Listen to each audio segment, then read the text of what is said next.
a panel discussion on building smart, resilient, safe cities of future through better urban planning and infrastructure. And the panel will be moderated by Shri Anuj Malhotra, who is the General Manager, Planning and Urban Development with the Srinagar Smart City Limited. And we have got a very eminent panelist here. To start with Dr. Garima Mittal, ma'am, who is the Chief Executive Officer, Faridabad Smart City Limited. Welcome, Garima, ma'am. Thank you. Thanks a lot. Then we have got Dr. Sanjay Kolte, sir, who is the Chief Executive Officer, Pune Smart City Development Corporation. Welcome, Sanjay, sir. Hello, thank you. Then we have got Dr. Apurva Sharma, who is the Deputy Collector and the Chief Town Planner, Daman. Welcome, sir. Thank you. We have got Miss Charmie Parekh, who is the Chief Executive Officer, Silvassa Smart City Limited. Welcome, ma'am. Thank you. Then we have got Mr. Nikhil Bagalkotkar. I've spelled right, pronounced right. Yeah, that's all right. Nikhil, from he's the APAC Technical Head from AEC Business of Autodesk. And lastly, we have got Ms. Paromita Roy, who is the Senior Architect Director, Delhi Development Authority, and Joint General Manager, UD, Indian Railway Station Development Corporation. Welcome, ma'am. So, without taking much of your time, Anuj sir, over to you. I'll take a backstage from here. Sure. Thank you. Thank you very much, Fahim. I'm so glad to welcome all of you, and I'm very honored to be the moderator of this session. Thank you for being on the conclave, all you sirs and ma'ams. Can I start with something related to general urban planning discussion, and thereon, what I will do is I'll pick up from you whatever you are speaking, and I'll maybe pose a question if that is all right. Let me start with, I think Dr. Debashis Sen wasn't able to join us. We'll start with Dr. Sanjay Kolte Saab, who's the CEO of the Pune Smart City. Sir, may I begin with the first question? And the question is that, according to you, what is the role that urban planning and design can play in making a sustainable and smart city, or making a safe city? And how do you think that we could achieve that role? Yes, as we all know, smart city as a concept, it is a product of high technology and science. It is fully loaded with exploitation of science and technology, and the well-informed society and the expectation levels are very high regarding the creating the transforming a city into a more livable uh, and sustainable and resilient city. So, so on the background of these expectations, the smart cities have to chalk out their plans and go for execution and implementation of the various aspects. It involves turning a city into a digital city in a major way that we can say, which has an impact on the regular livelihood of the people, urban services, delivery of services, bringing smartness and more ultimately efficiency in the citizen services involved in the cities. So urban planning and the designs plays a major role in all these programs. More with less is a major concept, I feel, that has to be kept in mind while planning the projects and the programs in the smart cities. The projects should be such that they should be less capital and energy intensive.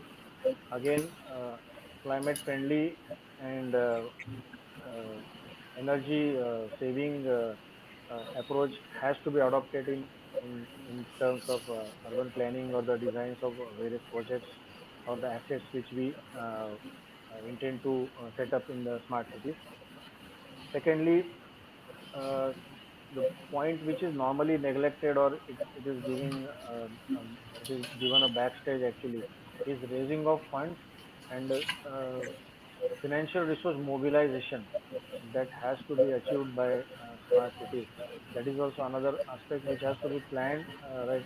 Which has to be an important aspect of the urban planning in the smart city, because the mission has laid down plan and it has a vision to provide certain resources for the plan period. However, the smart cities and the urban local bodies have to go hand in hand and raise their own resources for the further upkeep and maintenance and running of the assets which will be created by the smart city corporations or the SPVs. As I said, again, low cost and energy efficient approach is also a very important aspect.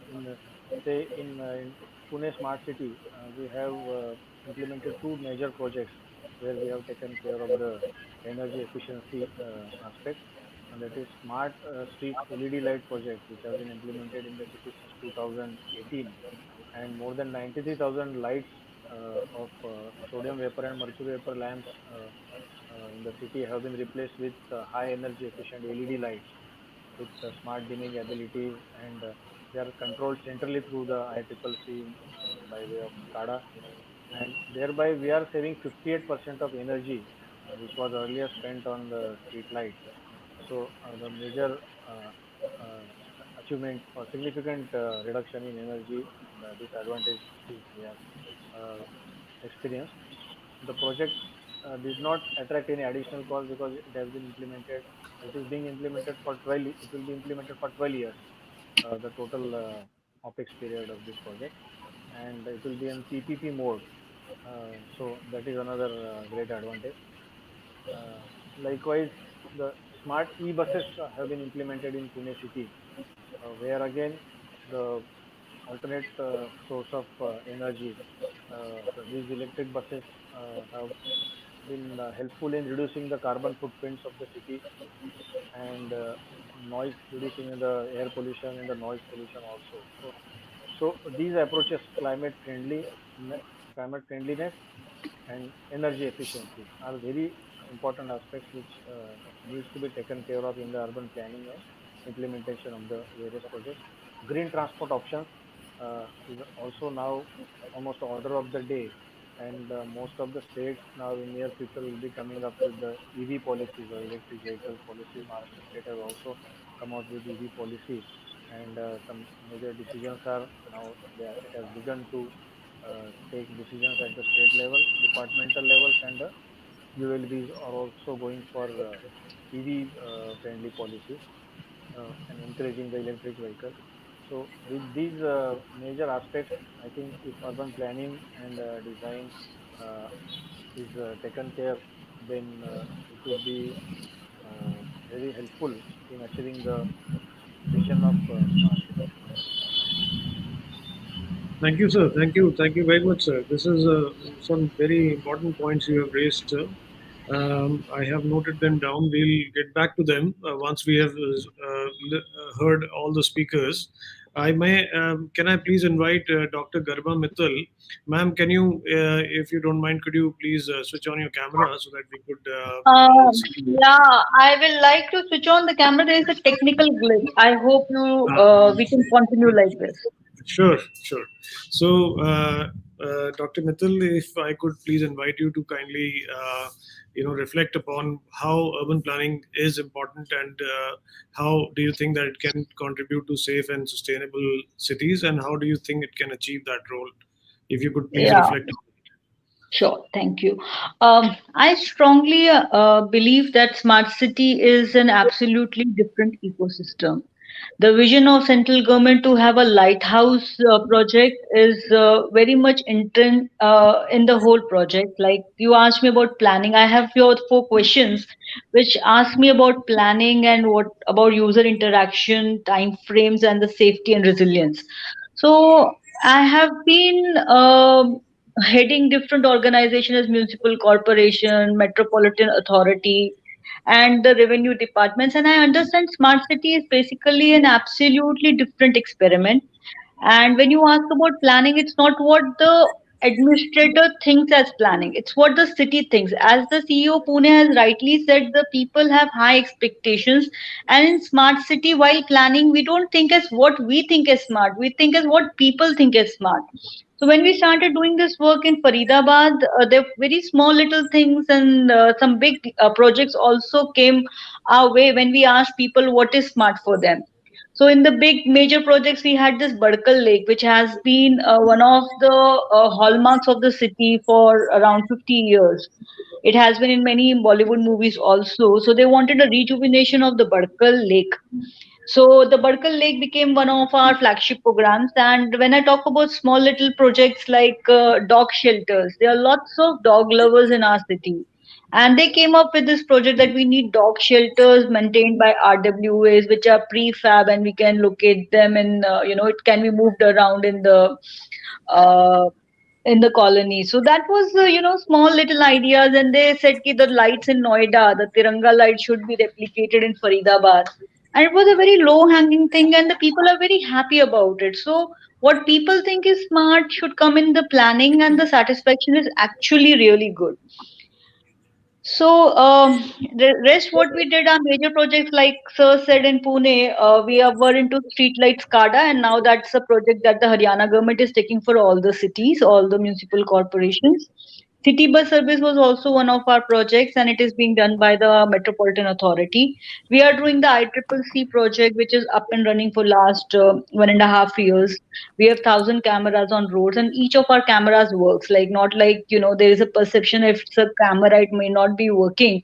So at least that perception has been ditched, and people understand that at least the smart city cameras are working every time, and someone is watching, and they're getting challans are also being issued.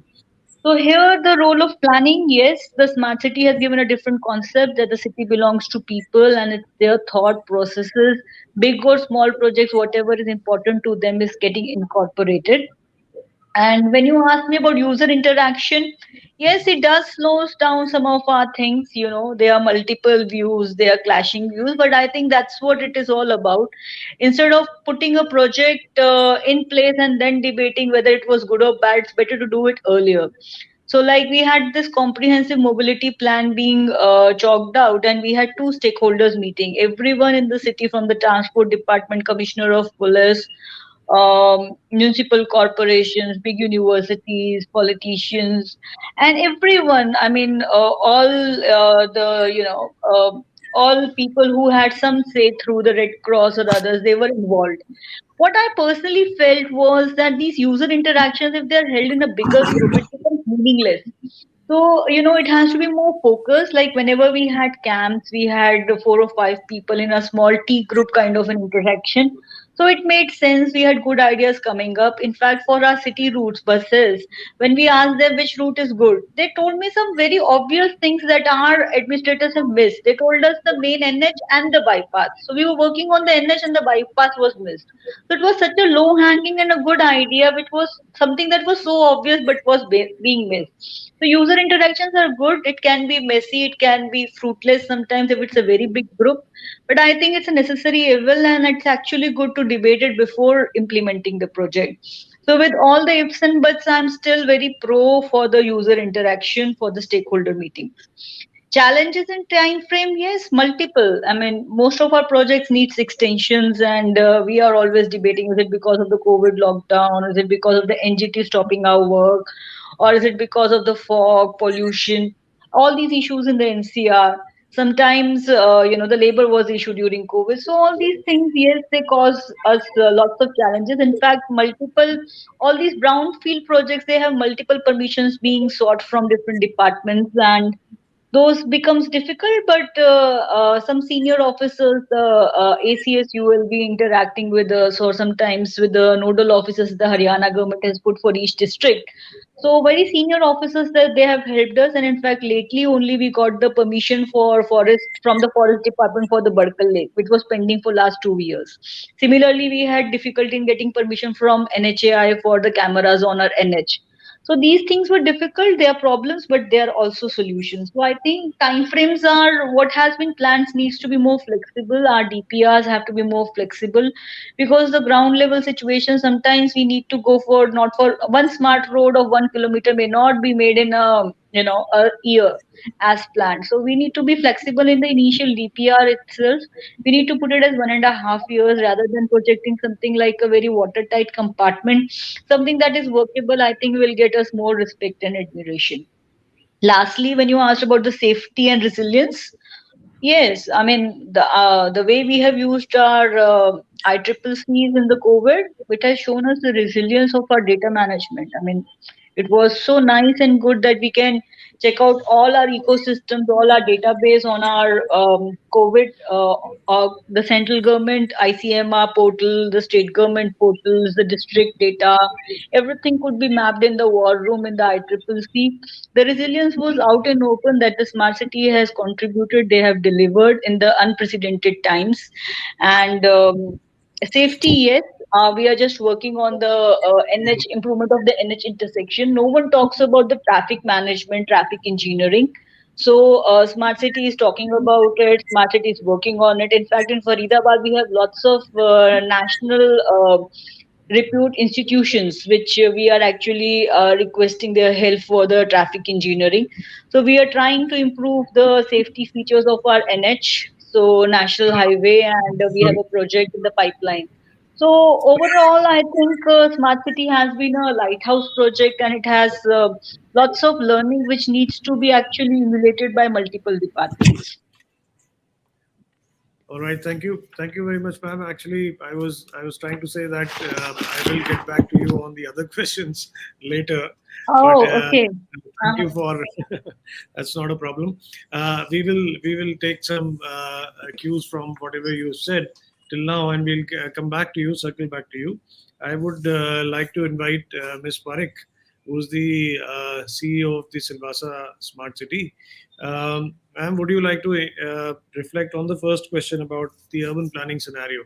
And do you think that it is helpful in building safe cities, and as to how you have been able to achieve that role, if you have to, Yeah, please sure. kindly. Thank you so much. So when we talk about planning as well as sustainability, see, we all are as CEOs here, we are kind of trying to reimagine the future. We are trying to reinvent the wheel. The cities that are already established, we are trying to make them smarter, resilient. So obviously, planning plays a very important role, and with the issues of climate change that is not just being faced by India but the entire world, we have to keep these kind of concepts in mind while planning. And as for Silvassa, the peculiar situation is that only one generation has changed so many changes in this city that in back in 70s it was entirely forest. In 80s, some of the people started coming in because of the industrial policy here, and then in 90s it started seeing the urbanization. So today, what we see in Silvassa is the ad hoc kind of urbanization, and there is a mass migration issue. So, keeping in mind these peculiar situations, when we imagine the smart cities, we have to take into consideration how we are going to provide green transport for them all, and safer roads as well as street lights for them all. So yes, we have incorporated all these projects, and we have done the empirical assessment also of all the criteria which would be required in having a sustainable city also, and along with a smart city. All right. Thank you so much, Ms. Parekh. Can I request Dr. Apurva Sharma to actually reflect on this issue, sir? Good morning. Yes, basically, what I feel is, planning is like what Abraham Lincoln had said. If I have like 1 hour to chop a tree, 45 minutes I'll sharpen my axe, and then in 15 minutes I'll chop the tree. So it's the better you plan, the harder you sweat during peace, the less you bleed in war. So when you go for implementation, it is like that is the actual war that starts. But the better you plan, you have better place to negotiate the issues that are there. And what basically be one of the good examples that we have seen in India, where how much planning helps is DMRC. So Delhi Metro is one of the corporations that has executed its projects well within timelines and well within the budgeted costs. So one of the important reason was that they planned well ahead and they were through with their permissions and everything. And once those things, ground level things were done, they went for the tenders and the implementation part. So yes, planning is very important. Apart from this, I believe when you talk about planning, planning gives you the tools, it gives you the opportunities to bring about lasting change. So for example, when we if we talk about Daman and Dadra Nagar Haveli, we are going for the uh, we are updating our regional plan and also the development control rules and all. So this gives you an opportunity where you can introduce newer technologies, where you can ask people, you can promote technologies which are carbon saving. For example, Berlin has had a, I think, 22 floor high building made up entirely of wood. So that not only it sequesters the carbon in the wood, but it also is a very environment friendly way of going about your construction work. So that is an example where you can use the planning for reducing your carbon impact, making it more environment friendly.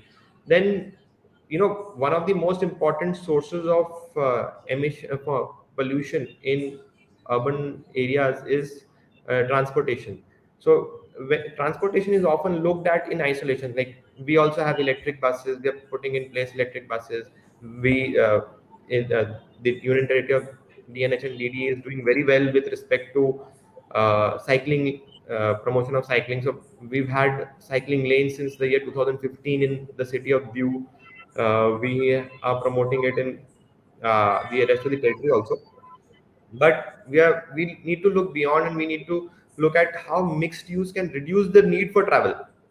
So, you have industrial areas, you have commercial areas, you have residential areas, but you don't have mixed use. So, if you have mixed use, you can have compact areas, you can have shops nearby, you can have schools nearby. So that is what nowadays what the newer planning areas are developed. Sectors have schools, sectors have shopping complex, sectors have most of the things that a person would require within that sector itself. So for cities like ours, where we don't, we are a brownfield city, we don't have that much scope for development. Our area is limited. The district itself is what, 70 square kilometers. So for us, mixed use becomes more important, and retrofitting the existing areas is critical. So these are the things that help you mitigate the environmental impacts of the city and the citizens. Apart from this, what Sanjay sir has said, Garima ma'am said, looking at the LED conversion, 100% of the street lights are LED. They have these dimming features and all those things. Everything is there. We are also doing it. But another important source for pollution that we tend to, maybe we are not so much aware of it, is dust. Dust pollution is very important. So again, dust, transportation, the road quality, and the construction sector. These four are very closely related to the issue of dust and the part PM 2.5 in the atmosphere. So if we can have better roads, if we can have better planning. So for example, what bypass is nothing but making the heavy vehicles go from outside the city. If what is not required in the city should not enter the city. So these things are difficult in your smaller towns, older towns, but then are required. So when we plan urban planning, the biggest problem with urban planning is we plan for a restrictive population growth. So we don't want population to grow. We don't plan for the growth of a city. We plan, let us restrict it to somehow manage it within these boundaries, somehow just contain it, somehow give additional FSI, whatever. And planning needs to, in India, what is planning? Traffic ka agar kahin jam hua, what do? Build a flyover. If there is some other issue, demolition, construct something, widen the roads. But in, like, for example, if you go to London, those roads have been of the same size since I don't know how long. So we don't we have a very traditional way of managing the issues which smart cities and urban planning can uh, critically impact and bring about a new thought wherein what we do, like Garima ma'am said, becomes a lighthouse and we lead the way for the rest of the cities to follow. Yes, this is how it should be done. So planning is, I think it is this is the first thing, the most important thing. If you get your plan right, if you can, through your planning, you can promote, incentivize. So you will see certain cities, like Sanjay sir said, EV policy. These are things, these are triggers. Government का काम इतना ही होता है. That's what the government is there for. We need to give direction to the development, and we need to strategize, and that is what is the most critical part of any uh, you know planning that we have in the district, city, or the regional plan as we are having. That is what I believe. Sure, wonderful. So, there's some very, very pertinent points that you have raised. I've noted them down. I'll circle back to you. I think these are some of the issues that we definitely need to debate on and actually take cues from. Something that you talked about London and how they have not been actually building any flyover or doing any road widening since I think more than 50 years. But still, as we still have those kind of solutions on our table as to how this that happen.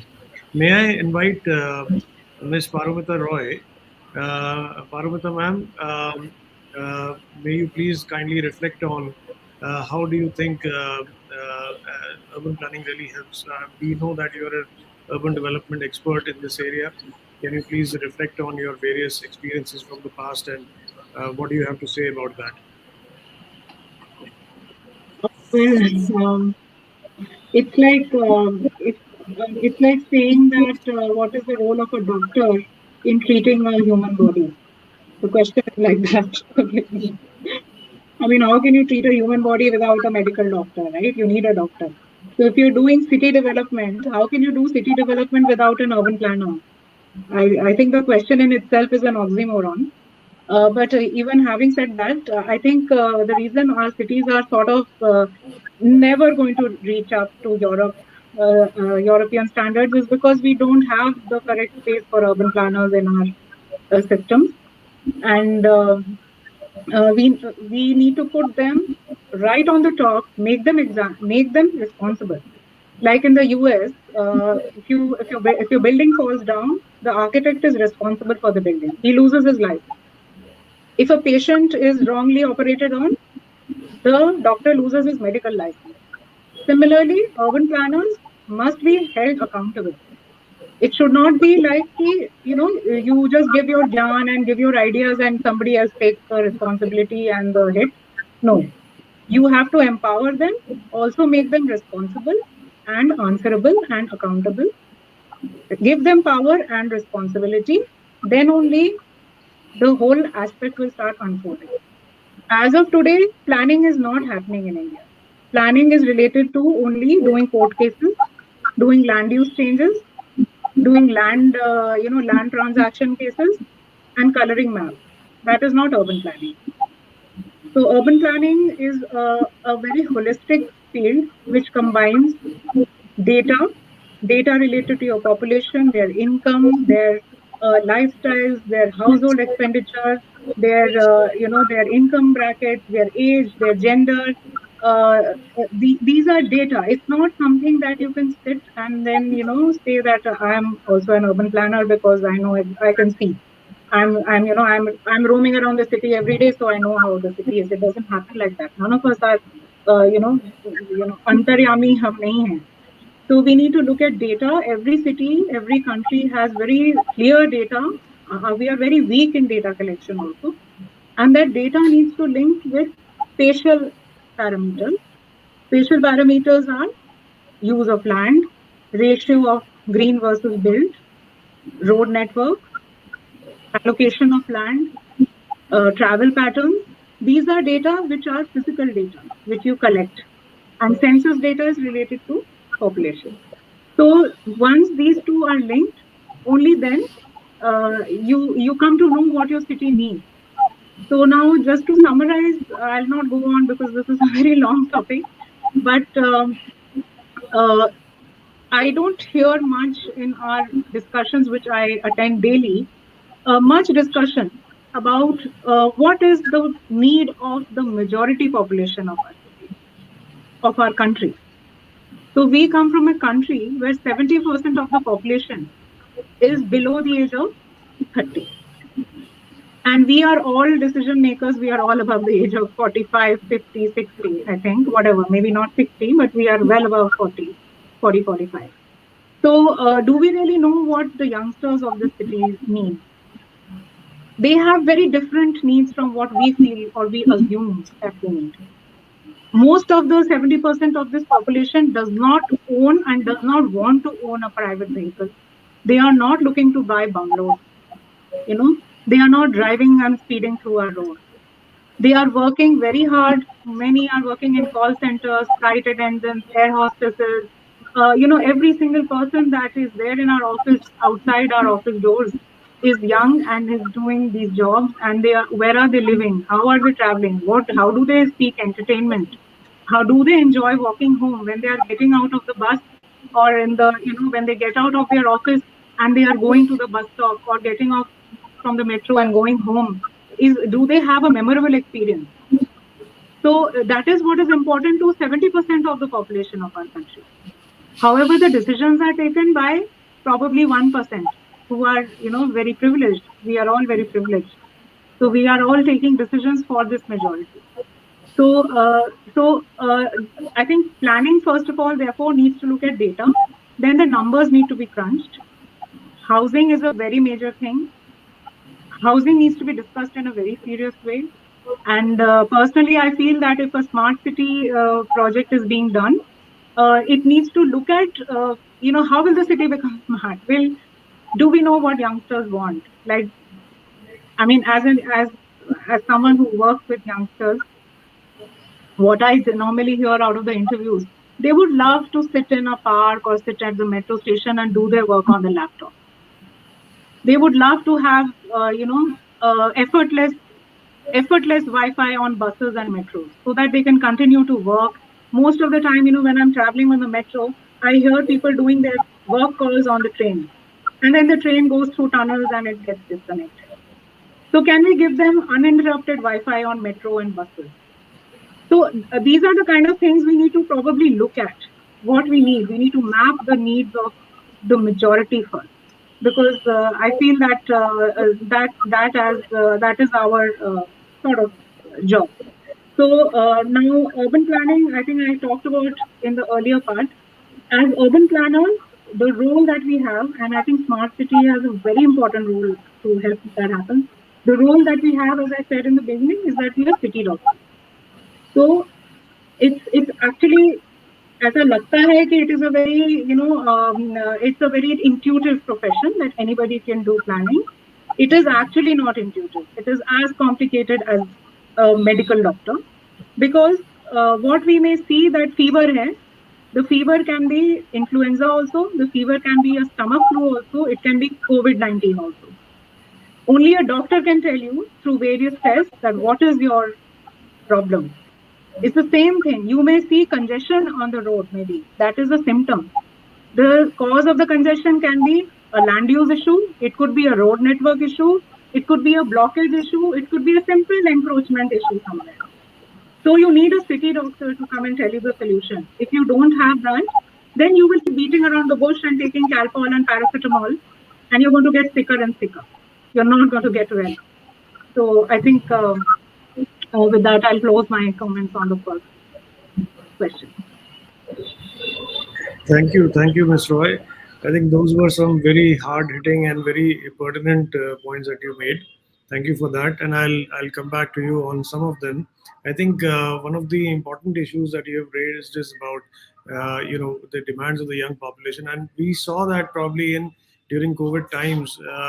Some things that we had probably missed earlier as to making seeing people cycle enough, but during COVID times it was cycling, which actually took on the roads, and we could see people from just about all age groups, particularly the young, who had not shied away from taking to cycling. So that was something that was quite interesting to see in the COVID times, and I think that most of our cities have kind of realized that and kind of getting onto that particular bandwagon. And I'm quite sure that probably some of us are looking at urban planning in a very serious way, as Dr. Apurva also had stated earlier. I think the mixed use way is one of the important ways to look at. I think this kind of gives me some of the very interesting questions to ask to in the next round. But before that, I will let Mr. Nikhil express his views on this issue. And Mr. Nikhil, please kindly, if you could unmute and please express yourself. Thanks, Anuj. I couldn't agree more with what Dr. Sanjay said. Smart cities, urban planning has got a lot to do with making cities more livable, sustainable, and digital. Three words, really, really crisp. Amazing way to kind of articulate what smart cities or urban planning can do for all of us. I'm going to take a slightly more techie angle at it because I represent the tech side of the house. Uh, if I were to Sure. kind of picture what it looks like, it all starts with existing conditions modeling, right? Being able to understand what the city or the part of the city that you're going to touch or plan towards looks like today. Could be capturing data through LiDAR scans, photogrammetry images, and building a digital replica of the current ecosystem as it stands today. Building further on that, integrating a lot of the GIS inputs into it, things like plugging in the where the utilities flow, what's the soil like, what's the flood like, what's the rainfall data like for the data. And then once you've built an as-built condition, then starts the actual part of modeling. And many of the speakers before me alluded to it. A big part of it is simulation. How do we use algorithms and computers to really simulate lots of things to help arrive at outcomes or solutions that will help design cities or plan urban spaces which are in tune with what the population really wants. Things like traffic simulation, how are the vehicles going to move about in the city? Not just traffic simulation, but extending it a step further. I understand Dr. Apurva alluded to city and congestion and multimodal transport as well. It's very, very important to not just plan our roads, but also plan the transition between different modes of transport as people navigate through the different parts of the city. How easy is it for somebody to, let's say, get off a bus, hop onto a metro, and then for the last mile, let's say, take a rickshaw or use a bike sharing app for bicycles, like something that's available in BKC to cover the last mile. And all these kind of simulations are really, really, really important. Simulations around parking analysis, how far is the parking from the location where you're going to work, or things like advanced traffic signal controls, so that the traffic at a particular point in time, your business districts will have a lot of traffic going in the morning time and a lot of traffic heading out of that business district at the evening time. How do you ensure that your traffic signals and the signaling systems are smart enough and digitized enough to account for those? Not just that, it's also alluding to a lot of the aspects that are highlighted as a part of the smart city mission, right? How do we promote mixed land use? And again, mixed land use, not from the generic perspective of having different types of the same plot being used for different purposes, but essentially, how do we make use of the land much more efficiently, much more smartly? So, just to elaborate on this a little bit more, let me give you an example. How good would it be if we were able to define a particular plot of land and let computer algorithms using AI, machine learning, define how the optimal layout of that piece of land should be to deliver the best possible outcomes in terms of livability, sustainability, and digitization. And that's something that can be done. Another aspect was housing for all, right, which is a critical part of urban planning, smart cities. And there's a lot of work that's happening in this space as well around how do we use technologies like industrialized construction to help bring down the cost of houses, number one, but more importantly, bring down the amount of disturbance construction activities cause to the environment in which work is happening. For example, today, if I have to change or retrofit a drainage pit, I have to stop that road for 15 days. So if it's a 3-lane road, 2 lanes are gone. We've kind of barricaded it and we've dug up a hole and we're trying to reconstruct the thing. If we were able to use industrialized construction, this pit gets created somewhere else. It gets forklifted or bought on a truck over there, and all you need to do is lower it down, connect it up, bringing down the downtime for the city from weeks to probably a day or two. Same thing can be done for housing as well. Prefabrication, where or design for manufacture and assembly, where essentially the entire houses are built as giant Lego blocks, transported onto the site and assembled at a fraction of the cost and done really, really quickly. And also, more importantly, can be done in such a way that they are in tune with the around surrounding environment. So you don't have something which is just sticking out as something that's not integrated with the broader design theme of the city. So lots of things available, right from simulation. First is as-built condition modeling to the simulation aspect, simulating everything from pedestrian traffic to road traffic to multimodal traffic flows, uh, going into how do we use algorithms to define land use, and then moving on to use of next generation construction technologies like industrialized construction, DFMA, design for manufacture and assembly, to help reduce the cost and improve the the quality of environments and houses being provided to the broader set of people that the smart city serves. Lots Thank of you, things. Nikhil. Thank you so much. There is some extra, I think you expanded on something that Dr. Apurva also had said in his talk, and Ms. Paromita Roy also kind of said. And I think data collection seems to be one of the important aspects here, in which something that you hinted on. And I feel that we can't really. Autodesk is a very important partner in this, and Autodesk has actually given us the required tools till now to actually look at how we are able to kind of plan our cities. One of the important things that you actually hinted on was the land use transport model. And that land use transport integrated model is something that we're seeing in many cities across the world, which is happening over last 30 years. But unfortunately, it has not started in India as yet. And we are not using that modeling technique as one of the planning tools for doing the master plans of our cities. So that's something uh, which has really caught our attention now in this talk. I want to come back to Dr. Kolte. Sir, you had spoken about one very important feature, and that is about the financial resource mobilization. And I feel that that's really, really extremely important area for urban planning or urban planners to focus on, not just in the smart cities but also in the municipal corporations, because that seems to be the way that we can actually look at sustainability, financial sustainability, and also vibrancy of the city. So, could you kindly reflect on a little bit, Yeah. which I will kind of randomize the people now, and I'll let Dr. Kolte speak on it first. So, would you please kind of elaborate on a little bit on the financial resource mobilization? And I know that Pune has also worked on the transit-oriented development aspect. So, how do you see this as the very key features of urban planning in the coming times? Yes.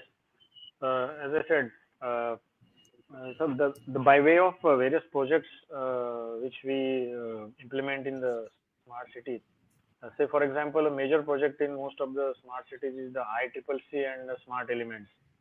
There is the integrated command and control center, which has various IoT devices placed in the city, which are integrated with the command and control center.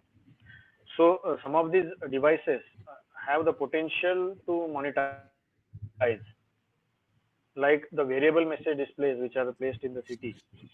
If they are used for normally, they are largely used for the passing on the messages of the urban local body, the police department, the messages related to, say, traffic, safety, or various government programs, government missions, or various instructions passed on by the urban local body to the citizens regarding, say, services like taxes, tax payment, or um, related things. But if slightly, if it is diversified and they are used for uh, say commercial use is made for giving keeping certain slots for the commercials or the use of corporates or for advertisement purpose or passing on their promotional things. So that can be a source of income or a creation of resource, additional resource for the smart city or the urban local body. Likewise, many cities are doing placemaking projects. Placemaking projects of, say, science park or, say, augmented reality park, which Pune is also doing. So when augmented reality park is operationalized and the virtual reality shows are being organized in this park, and they can be monetized or they can be outsourced to certain agency, and then small fees or charges can be incorporated so that that can be a source of income, which will help in the further upkeep and maintenance of the asset for the future. Uh, so these are the few examples I said. So on these lines, many cities are doing many innovative kind of activities. Say, at present, the Wi-Fi service which we provide in the Smart Elements project, 300 Wi-Fi hotspots have been created, and at various public places or public institutions they have been kept. And at present, the service in Pune is given free of charge. So, if in future, if it is charged a little bit, then that can be again a source of monetization for a smart city. So I think on these lines, this thing, financial resource mobilization aspect can be looked at. At the same time, in the implementation phase or the planning phase, again, the incorporation of PPP projects or public-private partnerships for the infrastructure projects or say e-governance projects. Again, if that is chipped in, then that is again additional resource which will be which can be added to the funding which is being committed by the smart city mission. I think these are the points I wanted to make.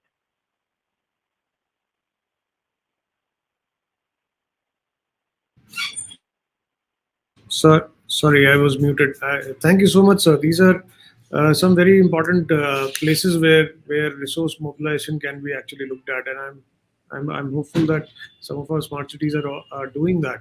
Dr. Garima, could you please tell us as to how would you reflect on this particular aspect of financial resource mobilization? Do you think that that's a very important point to be made in the urban planning scenario?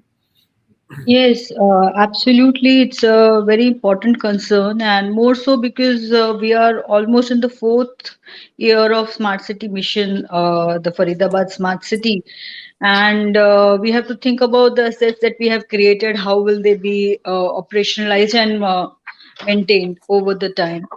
So, as such, all the projects that we are done, we have made it a mandatory clause of O&M for 5 years or sometimes 10 years. So we have put in the money aside for the electricity bills and depreciation and the regular expenditures. So that is there one part, but still, as the Pune CEO said, that we need to mobilize the finance, and also we have been studying the Pune's municipal bonds because.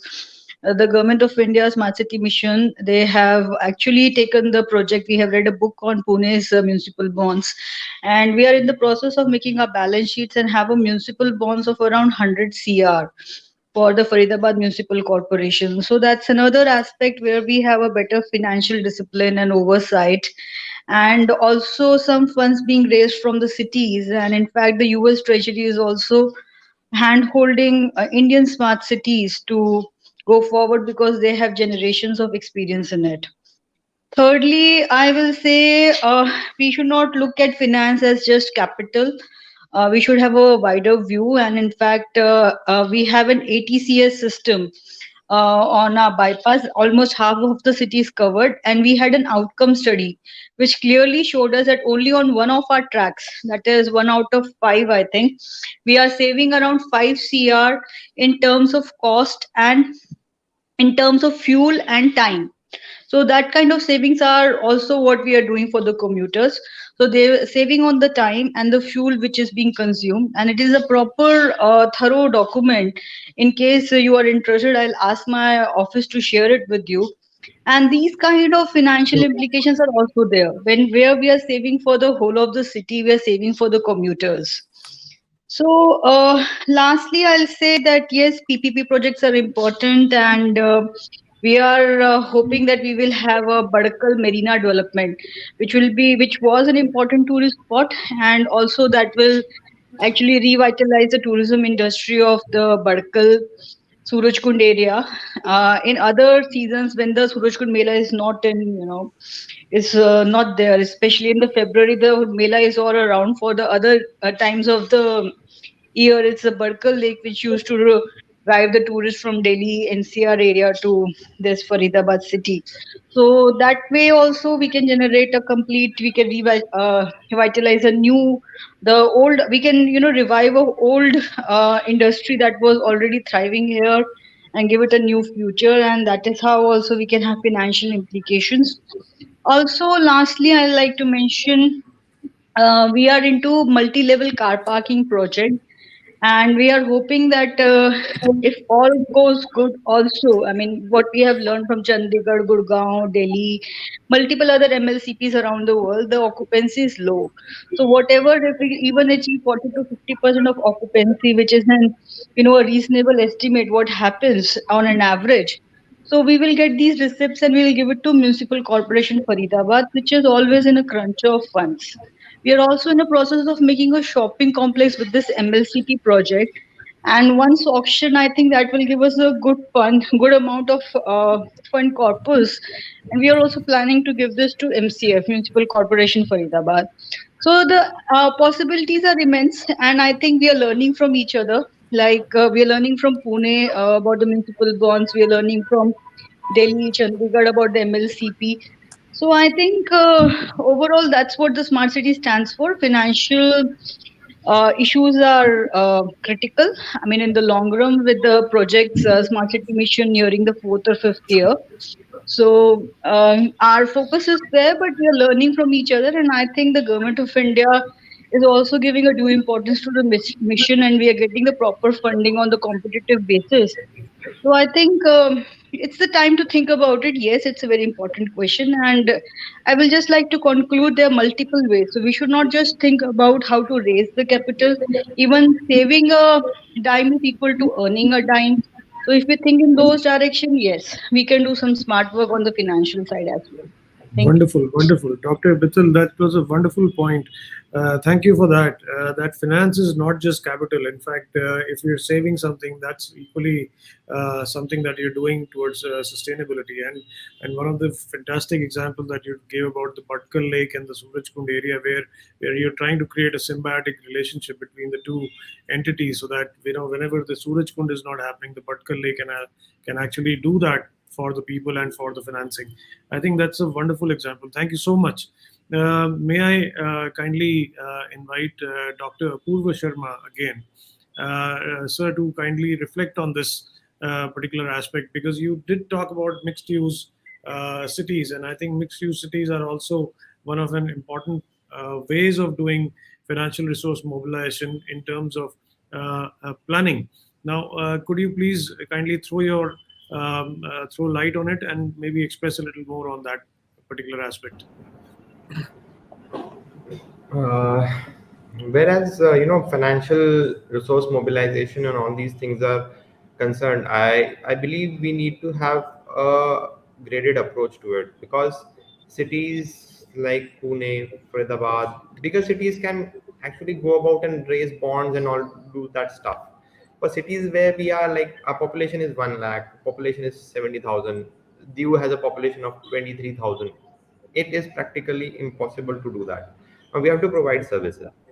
Uh, one of the important thing that I find, what has changed over the last, since the advent of the liberalization and the last 10-15 years, people are now willing to pay for services that you get. Earlier, people used to complain about toll roads. Why are there Right. tolls on the roads? Now people say, why isn't there a toll road in this particular patch? Why are we suffering through this poor quality road? So people are today willing to pay provided you provide the proper services. So how do you do that in cases like ours? Capital has to come from the government, if the government is capable of doing that. If that is not possible, then how and when do you mobilize resource? Question is, if you are in sync with what the people want, you can mobilize resources. What people want, you give them. What we think they need and we give them doesn't work. Stakeholders, when they are on board, when they want, people drive initiatives. So, like for example, we have a particular patch that requires upgradation. It's a central park, so it requires upgradation. People want it, so you can have user charges. You can have user charges for a particular section of the society. We don't have a badminton court, for example. The existing badminton court is going to be demolished for making a garden. So where do we build the new badminton court? So people are willing to fund it. People are willing because they are going to use it. So there are ways and means where what people want, if you give them, they will take it and they will pay for it. Now we have built a squash court. There are no squash players in the city. So we have constructed an infrastructure because we thought that it is good for them and they want it. But at the end of the day, nobody's paying for it and nobody's using it. We are building a stadium without lights. So lights should be there because people do not play during the daytime. They're working.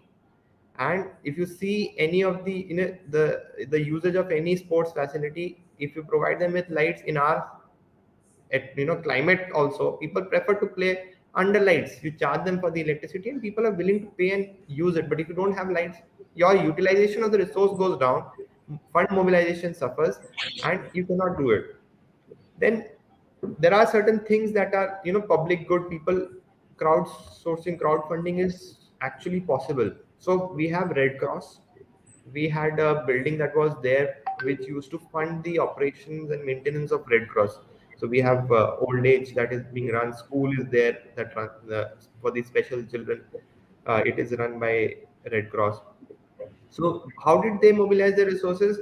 They went on and called certain public-oriented Bollywood celebrities, held concerts, mobilized resources. They got land from the government. The fund for the building was mobilized through concerts, and they went on to build the building, and now they are able to fund themselves through that. So I believe there is no one size fits all solution, but what is important is the most important and the most critical thing is stakeholder involvement. Officers come and go, governments come and go, people, end users, they are the key aspect of it. If they are on board, if they want something, they will get it. I truly believe it. So True. they'll either mobilize the government, they will mobilize resources, they'll bring CSR, they will get it. So if you can bring the people on board, the longevity of the project is guaranteed. That is what I believe. Thank you so much, sir. Amazing. That is an amazing point that you made, and I think stakeholder involvement can actually make us, financially sustainable. In fact, I mean that is one of the very, very important ways of looking at it. And thank you for highlighting that in a very nice way. Can I request Miss Roy to kindly switch on her video. And I also see, Ms. Roy, that you are also part of the Station Development Corporation, and you are one of the architects there. So, one of the could you kindly expand on how at Station Development Corporation also you're looking at resource mobilization, because I think that must be one of the important concerns for your organization, because stations do need a lot of funding. So how does the entire funding, gets made available? So could you please expand on this a little bit? And what do you think is the most important aspect to be taken care of? Yeah, actually, when when I have just moved back to DDA, but the important thing in station redevelopment was that there was no money at that time. So all the contracts were PPP. All the tenders were PPP. After COVID-19 came, then PPP became difficult because the money in the market sort of dried up. But the approach in PPP projects was to orient the project in a way that it should be attractive to developers. And for that, we actually created these handbooks also, which I can share with you on how to do planning and master plans, which is oriented towards creation of value. There are two things that are there. That one is that when you have value in terms of you have some amenity, like you have a lake or you have a green or you have a big road. So there are these create value. They increase the value of land. So you need to capture the value. So generally, what happens is that if you have a large piece of land next to a big road, then you can, if you build on it, you are basically capturing the value of that road. However, if you create a road network and create a nice, sensible layout, which serves the entire acre, because if you are just building along the road, you are going to capture value of land only up to a depth of, say, 100, 200 meters, not more than that. But however, if you do a comprehensive master plan and you do a proper road network and you do a open space network, you do a cycling network, a green network. So what happens is that you are creating more value on top of the value that you are capturing of just one road or just one station or just one metro station. So what we looked at is both these aspects. We looked at capturing value of the railway station and then also creating value at the railway station through more amenities. So creating good greens, creating 24/7 spaces. So railway station is actually luckily one of those places which are the trains come at all times of the day and night. So we wanted to capture that value, that we wanted to make that node into a 24/7 city center so that you capture it. Otherwise, when your train comes at 2 o'clock in the night, you want to just quickly, you feel scared and you want to just rush home.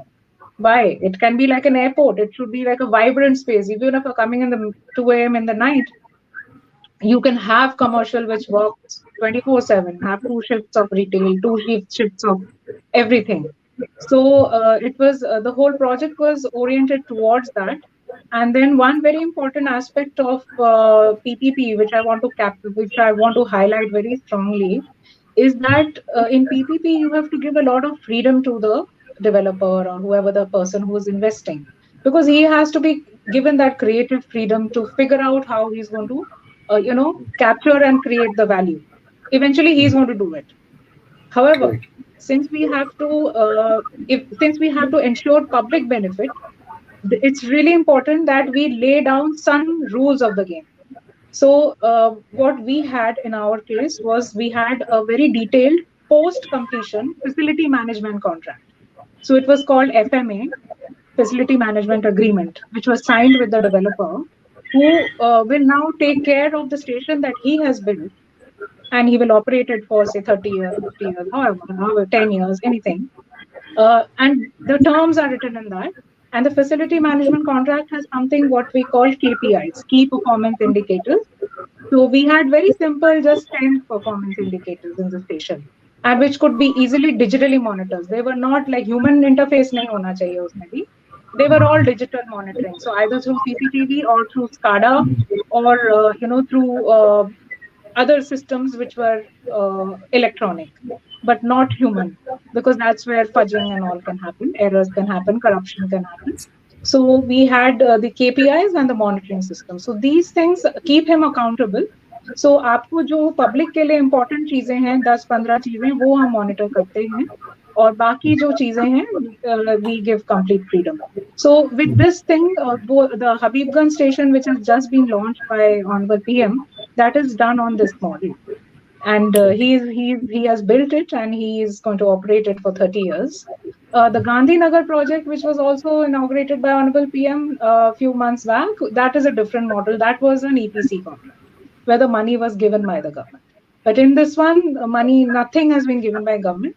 The entire money was generated through some commercial development that he did, and also he can use the station itself to generate revenue from platform tickets, from little bit retail within the station, and in general. So when he thinks of the, when he, as a developer who's running the station 24/7, it is to my advantage that I keep the station active and happy, keep people happy, so then they're going to spend more if they are more happy. They will want to stay more.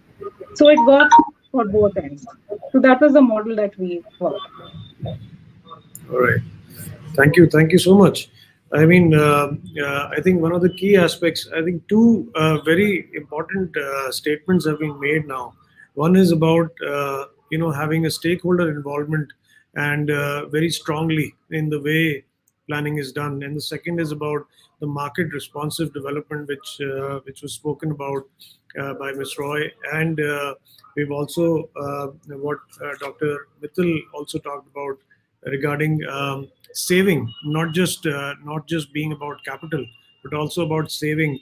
And Dr. Kolte, who talked about how even smaller projects can actually be monetized. So it's a fantastic context that we've set for urban planning here. Can I kindly invite Ms. Parekh to actually speak on what is her experience and what is your experience, madam, about this, and what do you feel about this? Kindly, can we have your reflection on this?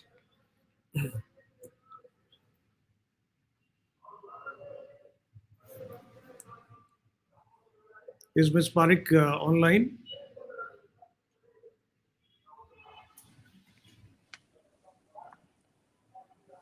Ms. Parekh, are you able to hear us?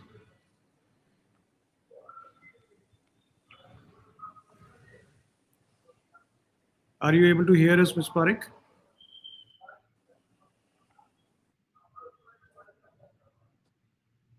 I think there is some connection issue at her end. Nikhil, do you want to take over this question? And then I'd let Ms. Parekh, whenever she joins, she's able to join. Sure.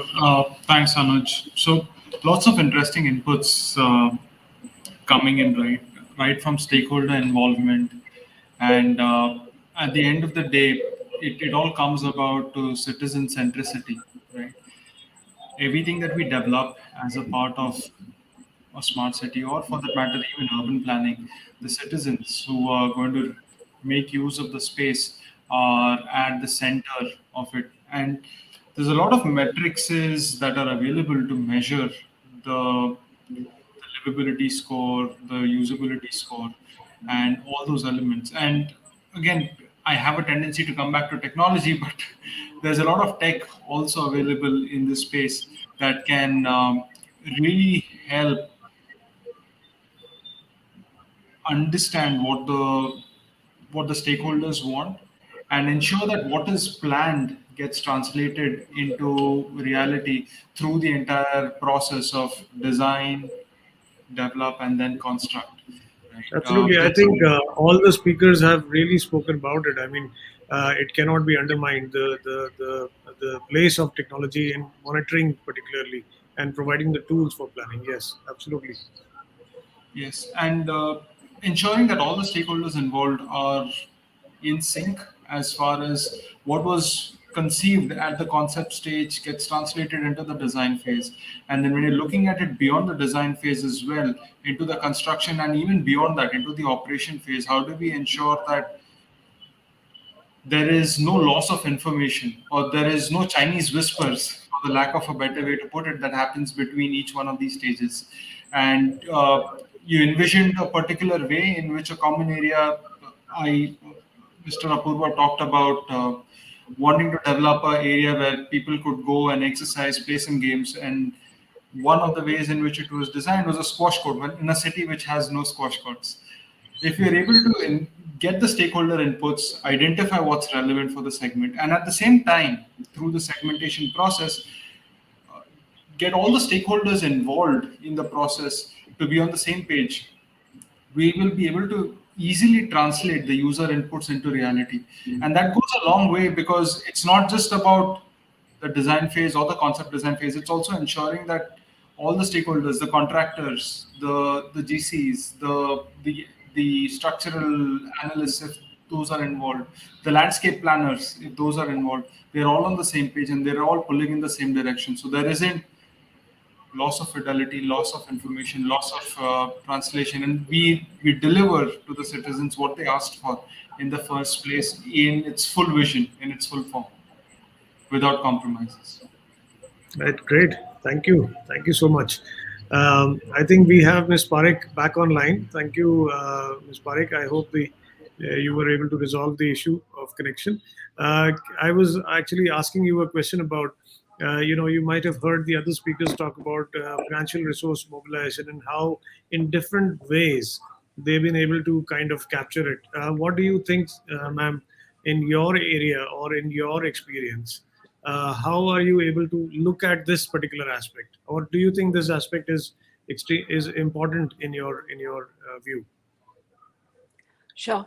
I'm so sorry. I kept getting disconnected, and then I was No, facing no trouble problem. connecting again. No problem. And I missed out on the discussion. But as for the financial resources go, I feel the basic principles are, first of all, actually assessing what all assets you have.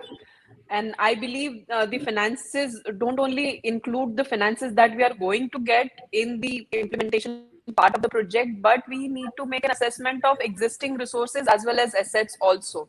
And when we talk about sustainability, uh, the financial sustainability also involves, mapping out how you're going to use your resources, how you are going, also mapping out how you're going to produce your resources first, and then how you're going to use it, how you're going to reuse it also, because the basic principles of sustainability includes reuse, refuse, and reduce, right? So I heard Madam Garima Mittal also said the same thing, that when you are saving something, then also you are making your finances sustainable, because if you have a mapping of your existing assets and resources, if you can put it to a reuse. For example, in Silvassa, what we did was that there was a heritage building otherwise proposed for demolition, but then we put it to a reuse and we made it into a tribal museum. So we are actually on our Wonderful. path. Path of identifying such resources which can be reused and remodified and repurposed.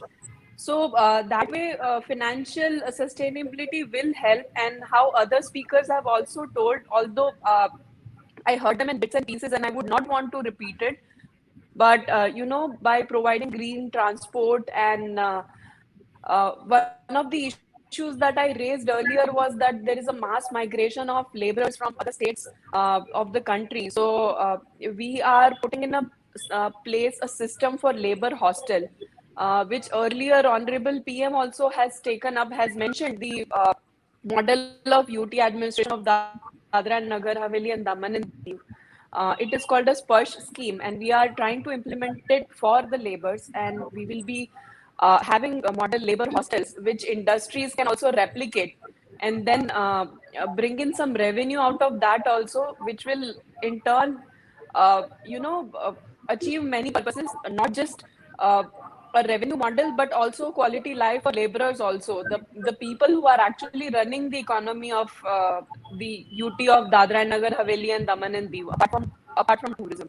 Uh, so as I said, there are other things like LED lights. So we will be saving the power, and that is how we are ensuring the financial sustainability also.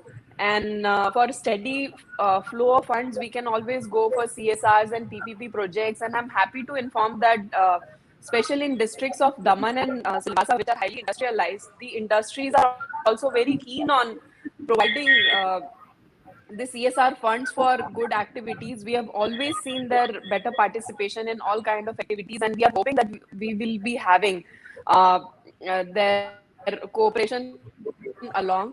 And And as for the funds of UTs go, because Dadra and Nagar Haveli and Daman and Diu is a small UT, and our funds directly come from the central government. So as such, fund-wise, we don't see that much of problem. But yes, I feel that financial stability is a very important concept because we are a corporation and we will have to run our own ship. So with that, I would like to conclude. Wonderful. Thank Thank you you. so Thank you much. very much, Ms. Parekh. Some great points there.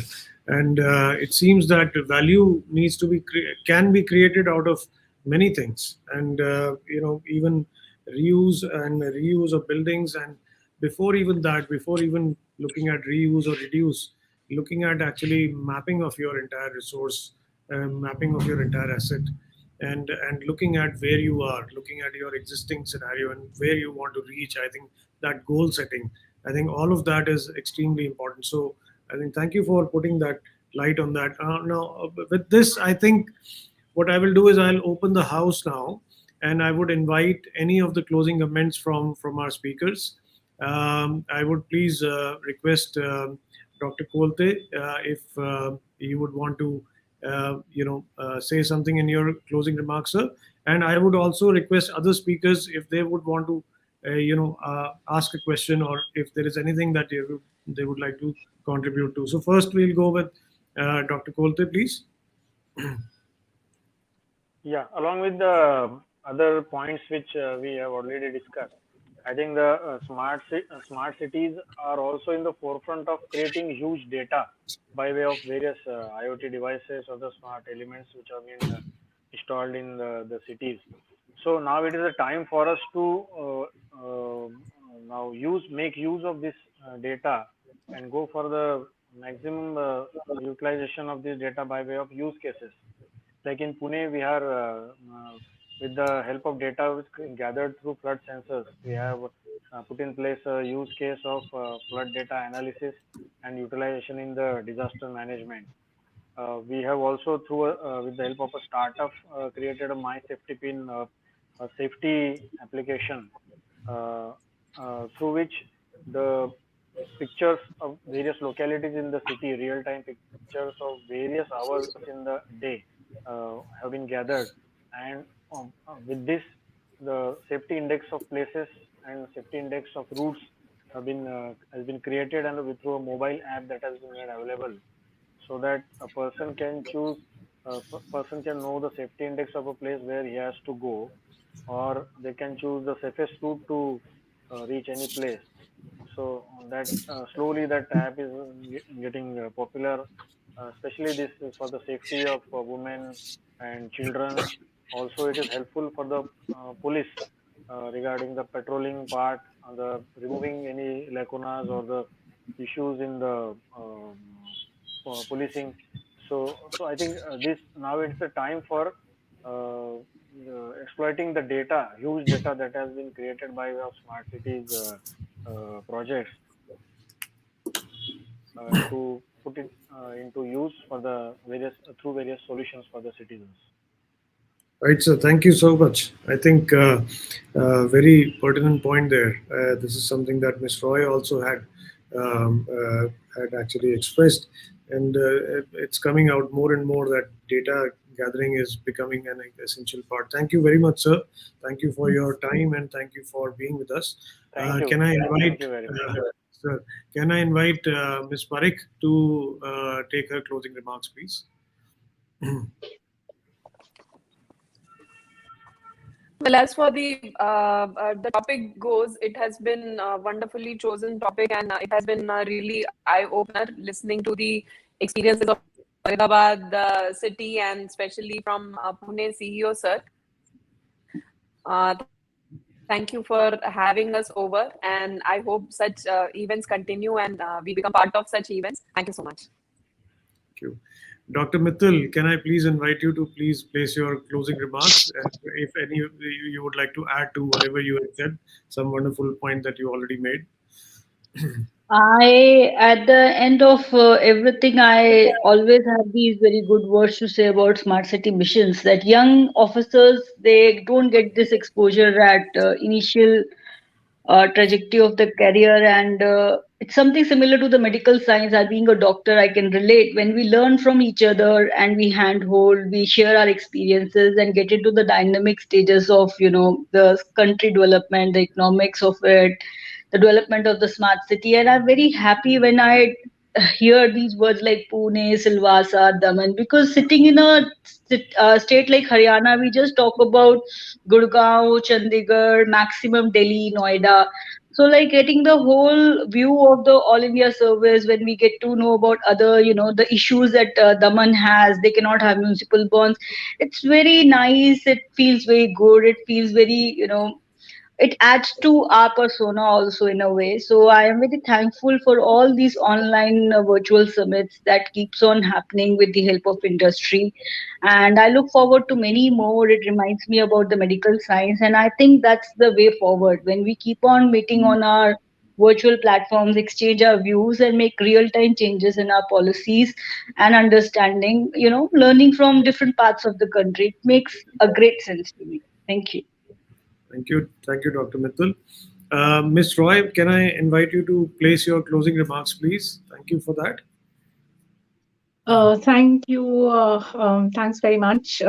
It's been nice being part of this conclave, and I think one comment I forgot to make earlier is that in our cities, actually, we work in silos because everything is divided into departments, and even within agencies, agencies are also divided into internal departments. So the way of working that we have is internal departments, and one department does not really like talking to the other department. It's seen as a problem or a sort of a source of a trouble if you have to talk to a different agency. कि अरे उनसे permission लेना पड़ेगा, उनसे बात करना पड़ेगा. I think smart city is one such one forum and department or agency where this challenge is not there, because smart city is something that brings together all the departments. So it gives a very huge opportunity to everybody who is part of smart cities, not just the top people, every single person working in smart city limiteds, to bridge this gap and work in a more multidisciplinary and collaborative way. That is something, again, that I feel in our education system, we are really not taught about collaboration. We are taught to compete. We are not taught to collaborate. So we should move away from the feeling of competing, and we should move towards the feeling of learning from each other at all levels, from the lowest to the highest level, in a collaborative way, with respect to each and every agency, every field, every technical field, not technical field. Every single person is important. So with that, I'll close my remarks. Thanks. Right. Thank you so much. Dr. Apurva, may I please invite you to place your closing remarks, please? Uh, I would like to, a lot of people have spoken about data. Uh, Roy ma'am has spoken about data. Nikhil has spoken about data. So I just want to say two things about data. What I have learned in my whatever little experience I have. One, data algorithms. We need to look out for biases within these data sets in the algorithms. Artificial intelligence has its own biases. The biases of the creator are carried over into the software. The data that is collected is biased. We cannot rely solely on data that is, being thrown at us. So, and the second thing is what data does to people is data makes them arrogant. So we need to shun from data arrogance, and we need to have, uh, qualitative representative data. That is the most important thing. How representative, how what is the fidelity of your data, what is the accuracy of your data. So these things need to be borne in mind. These we are, we come from a technical background. Education has been technical. Now, while working in the administration, we've understood not everything is in black and white. Like, for doctors, for engineers, सही है या गलत है, मतलब ऐसे होगा, maths है तो there is a solution. either you are right or you are wrong. But for social sciences, it is not that way. So when you go too much into data, you tend to become data arrogant. So that is one thing that I would like, to people to avoid, and to have representative data. And uh, poor people, the most marginalized, they are hardly generating any data. Our decisions will be based on the data generated by those who have the ability to access and to produce that sort of data. So these are the two things that I would like to state in my closing remarks. And apart from that, it has been wonderful being part of this panel discussion. It has been highly educative, and having heard from our seniors, and cross intersectoral participation and coordination is very good. It should These things help us grow as individuals, as officers. Thank you so much. Thank you, Dr. Sharma, for that.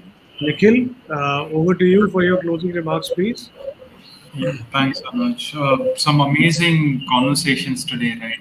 Being able to hear from all the stalwarts representing a wide range of cities all across the country, and even more amazing to hear about all the work that's gone into seeing our cities evolve to the state that they are in right now. One thing was for sure, there's definitely an opportunity for all of us to learn from each other. There's a lot of knowledge that this panel represents, and it was amazing to see how different team members have been able to excel in urban planning through the use of technology at various levels. Looking forward, I would love to look at opportunities where we can collaborate from the technology side of the house with you know leaders in this space to try and explore what role technology can play in terms of helping make better informed decisions and helping drive more better outcomes for the overall urban planning landscape. So yeah, look Right. forward to Thank contributing you. and collaborating in any way whatsoever. Thank you. Thank you, Nikhil. I must thank, it was a really amazing session, and it was wonderful to hear everybody and, all the thoughts, right from the smaller projects to very large projects, to how urban planning is the starting point on just about everything, whether it is smart or municipal financing or anything. I mean, how urban planning plays a extremely important role. And thank you for highlighting in various ways how everybody is dealing with it, and how different aspects of urban planning actually come to play when it comes to sustainability and safety of the cities and making our cities smart. So I from my heart, I thank you, everybody, everyone, all ma'ams and sirs, to be part of this session. Have a wonderful day. Thanks, Anuj. Thanks for moderating this panel. So before we end, we'd like to give the e-certificates to all the speakers. So the backend team, Sure. if you can bring up the certificate. First for Sanjay Kolte, sir. Dr. Sanjay Kolte, thank you, sir, for being a part of this panel discussion and giving your time. Yeah, yeah. Thank you. Thank you so much. A very nice Next, discussion and a very fruitful exchange of thoughts today. Thank you. next, Garima Mittal, ma'am. Thank you, ma'am. Thanks a lot. Thank you. Next, Dr. Apurva. Thank you, sir. Thank you. Next, Miss Charmie. Thank you, Thank ma'am. you so much. Next, Nikhil. Thanks, Nikhil. Thank you so much. Then Promita, ma'am. Thank you, Thank ma'am. you. And the last for our moderator, Mr. Anuj Malhotra, sir. Thank you. Thank you. We'll be emailing you this certificates. Thanks a lot. Thanks so much. Thank you.